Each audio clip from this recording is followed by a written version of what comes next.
Hi,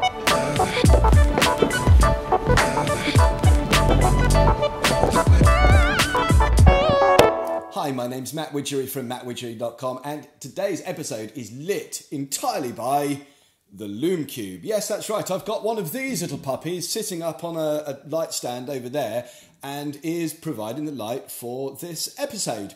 I've got a couple of them here and I'm trying them out, and as you can see, the first thing is that although it's a long way away, it's probably, I don't know, a couple of meters away from where I am, it is a tremendously bright light source. It's a very small light, if you can see how small these are, and I've not got it modified in any way, which is why you can see the shadows on the wall back there are pretty hard. I haven't bothered modifying it. Could have put it on a softbox. If you want to soften the light up, then do that. But in terms of raw power, the first thing that you can say about these things is that they're very, very good. The second thing, and I think the most exciting part of the Lume Cube proposition, is the size of them. This is it. It's just this little tiny cube up on the top of this little sort of gorilla stand here. They are about the size of a GoPro session, something like that. They really are very tiny indeed. And that belies, I think, just how much punch these things have. They are tremendously powerful. A lot of people have been using them as video lights. They're very, very popular with the extreme sports people. If you look at the skateboarders and the longboarders and those sort of people, if you're going out and doing that sort of stuff at night, these are able to provide a tremendous amount of horsepower to get videos lit up. But also, you can maneuver them around the streets. They don't need any external cables or anything. You can mount them to the top of a camera, or like I've done, onto a little light stand, that sort of thing.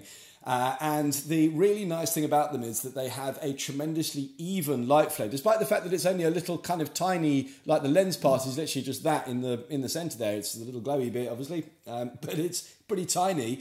But the way that they've made that lens means that you don't get that bright spot in the middle that you get normally with little light sources that are circular, and you get this really hot bright spot in the middle and not much around the outside. What they've done with this and the design of it is tried to make that as even as possible. So as you can see now, as I increase the brightness on this back cloth, you can see that it's pretty even. There is a slight hot spot in the middle, as you'd expect, but it's really definitely not that bad. If you tried to shine a torch on that same backcloth, you would find that it was a really hot spot right in the middle. So when you're shooting video, things are moving through the scene a fair amount, and you do want to have a nice even coverage over your subject in order to make things look good. So, is that all it's good for? Is it basically just a little video light, much like those little LED lights that you would get, there's a ton of them on eBay and Amazon and what have you. Is it just a kind of, replacement for that? Well, no, there are some other significant features about this product which make it unique and which give it a really interesting proposition within the market. One of the things that is most exciting about it is the fact that you can connect it to its own app. I found it incredibly easy to download, install and sync up the app from the App Store. I was using the Apple one. You can get it from the Android store as well. I didn't try that one, but one can only assume it's going to be a similar process. What happens once you've downloaded it and opened it, it was the easiest thing to sync up. There are two buttons on the top. There's only two buttons on the Lume Cube. The one on the right is the one you need to press to sync up. That activates the Bluetooth mode. So long as you've got Bluetooth connected on your phone as well, it will find the Lume Cube, and then the first time you switch it on, it's going to ask you for the serial code. You get with each light, you get one of these little quick start guides, and you will find that the serial number is on a little sticker just in there. So when it comes to registering the thing online, you need to do that to connect it to the app. That's a fairly easy process. You punch in that little code. It just asks you for your email address and your name, and then you're away and running. And the app is tremendously easy to use. We'll just have a little look at this here. I've got the app on. I'm connected to another one here, which is just on the table. You can move the brightness up and down just with a little slider just on the screen there. which is blowing the video out nice. Look at that. There we go. It's like some sort of alien landing. It also has the option to have like red eye removal on there, auto sync, which I'll come on to in a second, and it also has a really handy battery feature on as well, telling me currently that this light here has a battery level of 64%. You can also connect it to multiple lights at the same time. So, for example, I have one that is recording the video and another one which I'm using to demonstrate. You can connect both of those two up to the same app and control the power independently, which makes it really useful for doing bigger productions where you want light sources coming in at different levels, or if you're using it for photography and you wanted to have a main light which is stronger than a fill or a rim, that sort of thing. And the app itself actually has a camera built into it as well, so that you can use video and stills capabilities of your camera directly from the Lume Cube app and have that footage that you're capturing, or that still image that you're capturing, being lit by your Lume Cubes. So if I was going to take a photo of you now, I could simply press the button and it's going to automatically take that picture. It's going to fire the light out of, you know, whatever lights you got set up to sync with it. In this case, it's only this one that's synced to the app. The other one's just on continuous. And that is going to allow you to have off-camera flash effectively with your smartphone, which is a pretty nice feature. The other thing that I found was pretty nice was the ability to use it for video as well. So you can also use the Lume Cube as a video light with your mobile phone. So at the moment I'm recording this on the iPhone, and the Lume Cube is just set up on a light stand behind me, and it's enabling me to get basically off-camera light. So if I move around now, you can see that's the Lume Cube just up on the stand there, and is lighting my face. So if you were vlogging, that kind of stuff, it would be super easy to plonk one of those up on a shelf or something. You wouldn't even need to necessarily carry a light stand around with you, and you're able to have the video light come on automatically when you hit record, so long as it's synced up with the app. And beyond all that, the build quality of the unit is incredibly good. It's an all-metal construction and really does give you the sense that you could drop it and bash it around a lot. If you go to the Lume Cube website, you can see that a lot of these people, it is, you know, your surfers and your skateboarders and your all that sort of stuff, like BMXers and stuff, mountain bikers are strapping these things to their bikes and their cameras. They're going rock climbing or abseiling or,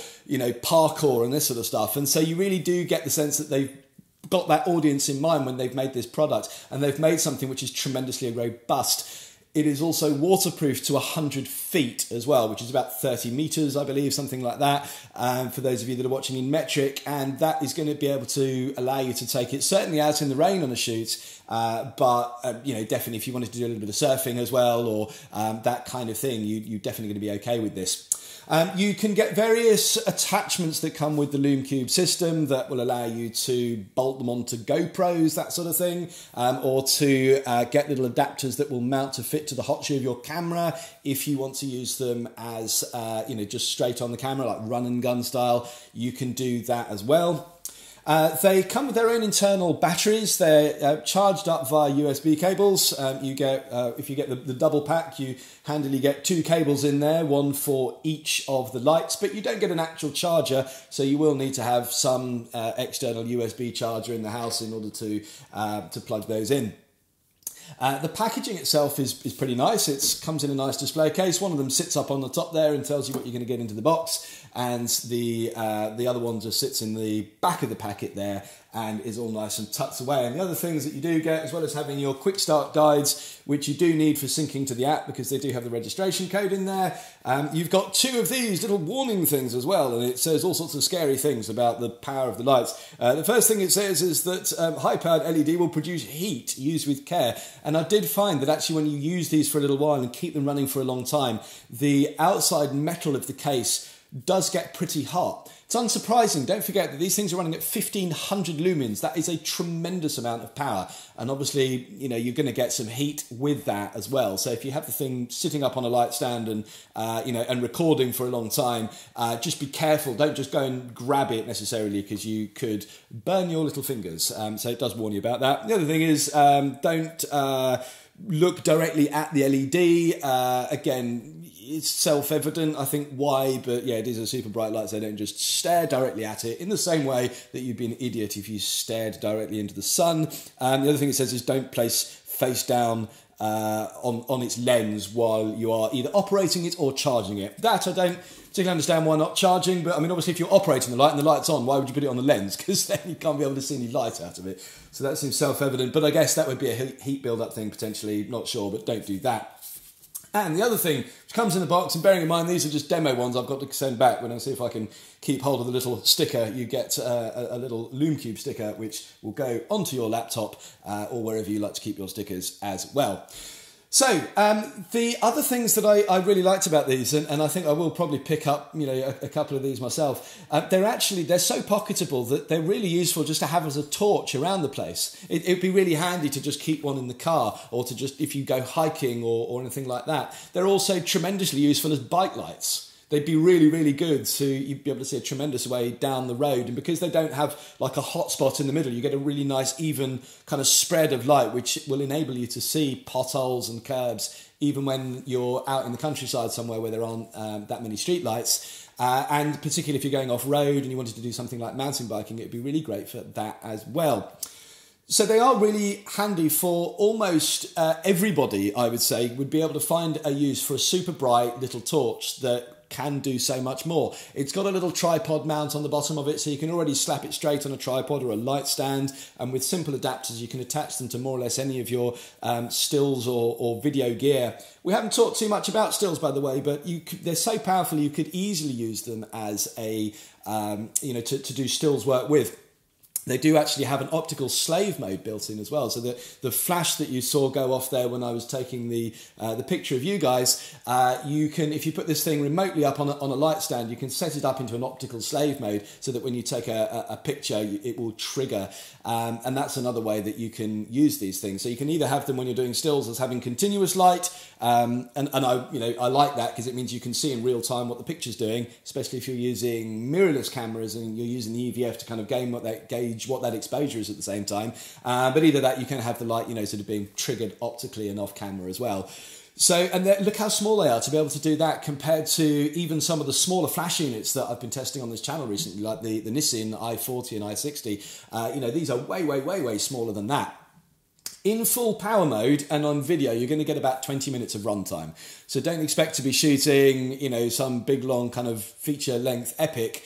But certainly for, doing vlogs and videos like I am, where you're doing short-piece content to camera, they're going to be absolutely ideal for that. And then just simply, recharge them when you've finished. You are going to get a hell of a lot longer than that if you dial the power mode down, and if you're using a flash version of it, you're just putting a pulse of light out, then it's obviously going to last a lot longer again. So overall, there wasn't pretty much, there was nothing I didn't really like about the unit at all. I thought everything about it was really tremendous in the way that it worked. The only thing that if I had to kind of pick a hole in it, I would like to see some colour temperature modulation. These come out at 6,000 Kelvin, so the light is a nice white light. But you don't certainly get in the box any kind of like gels or anything that go with that, and you can't adjust the LED colour temperature either, which is something that you can do on other versions. I use the little rotor light heads, for example, and they have little coloured gels, and you simply put them over the lens. They've got various ones of different colour temperatures, and also some arty-farty ones with magenta or greens or orange and blue and stuff. But they do have just a little bit of like a half-cut CTO or whatever, just to be able to kind of bring it more in line with the ambient light that's in the room. So you can see the light that's on me, for example, here is pretty whitish blue. There's not too much warmth to it.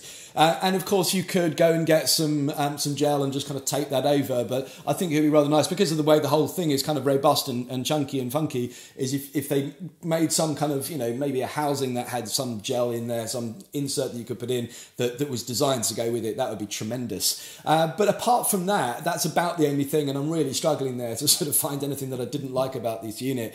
I think it's really a useful thing to have in your camera bag, and I would recommend you check these things out. The links will be in the description about where you can go and have a look at these. They're not affiliate links, so I'm not getting paid in any way, but full disclosure, they did send me these to have a play with for a couple of weeks. They do have to go back, but that's where I am with these. And so you can make your own mind up about whether or not you think they're a good thing like I do. So that's it. As always, if you enjoyed this content, please subscribe so that you don't miss future videos, and I'll see you all again soon. Cheers. I wouldn't.